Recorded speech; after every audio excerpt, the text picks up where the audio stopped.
Hi guys, Doug Gonger. Thank you for tuning in. I want to bring this back just a little bit. Wanted to put a quick video on expired listings. I come across this quite often as a listing agent, and basically, you're a seller. You've hired an agent to sell your home. The property did not sell. It's been now a few months, and your contract with your agent expires. Your home turns into an expired listing, excuse me. So you're back at the drawing board and you have to figure out, okay, you have to backtrack and figure out why you weren't successful. Your agent also was not successful in getting this done. To me, there are four pillars to kind of prepping the process up front to streamline it and make sure that you can actually get the job done. So the first is going to be your commitment. As a seller to get your home sold.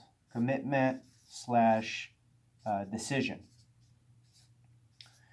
Meaning that you actually sit down and say, okay, this, I'm going to get this done. I mean, everything, all the decisions that you make from here, well, I should say, they all stem from this commitment that you make to yourself.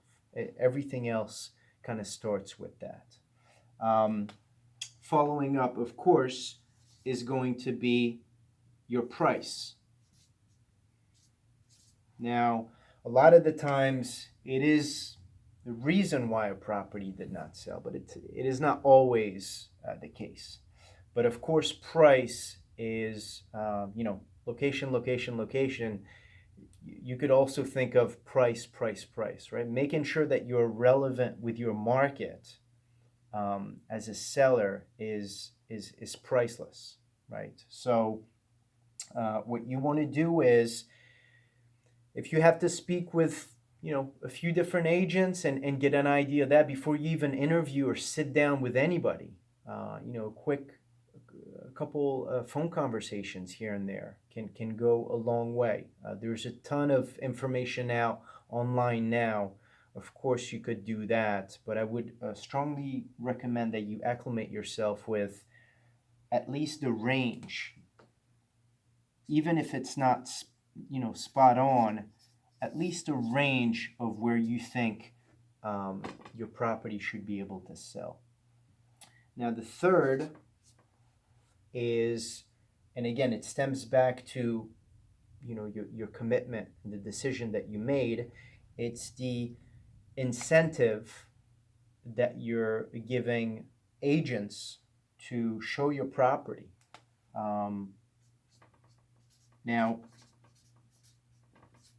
and obviously that's the commission, right? So if you're an expired listing, you've already been through the process of hiring an agent. Now let's say you're going back and you've had such a horrible experience with an agent that you've put it in your head that you're going to sell on your own as a FSBO, a for sale by owner, right?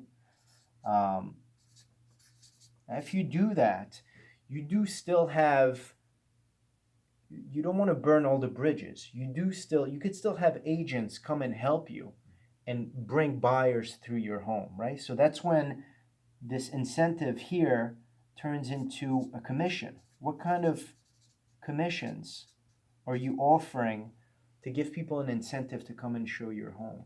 Um, as far as working or towards buyers, the price, of course, comes into play, but then the repairs. Um, Repairs that would come up during the inspection process or even prior to that? Are there things that you could do to make sure that your home shows so well that it's just there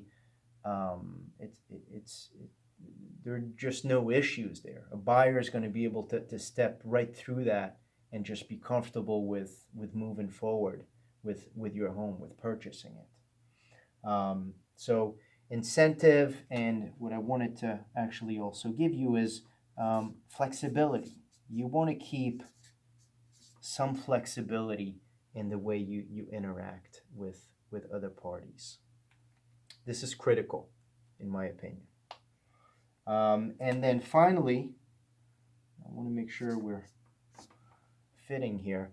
Um, Finally, how are you going to sell the property this time around? Right? How? So, FSBO, right? As a for sale by owner, are you going to be working with a buyer's agents and offer them a commission to come and show your home, or potentially, um, hopefully, if in my opinion, and again, I could be biased, but I think hiring the right agent for you has a tremendous value. Hiring the agent that's going to be able to get you the present your home in such a way that you're going to be able to get the best price for it, and having an agent who's going to be able to streamline the process and make the entire transaction smooth is, can really change things for you as a seller. So this time around, you want to make sure that, and I'm telling you this because I sit down with sellers who just pick an agent, it doesn't matter, and they put it up, and then the agent puts a sign, they don't hear from them for months, and of course they're frustrated, and as a seller you should be, but unfortunately you do have to be committed. You do have to do your due diligence and sit down with 2 3 different agents, right? Figure out what their plan of action is, what type of personality do they have. Are you able to share the same vision with them for the sale of your home? These items are critical in you being able to be successful with the process. So I would recommend that you spend some time, if your home has expired from the market, that you sit down, think over these things, and take the time. And I can tell you that with these main items really being thought about, it will go a very long way, and you will find success with this. If you have any questions, of course, feel free to reach out.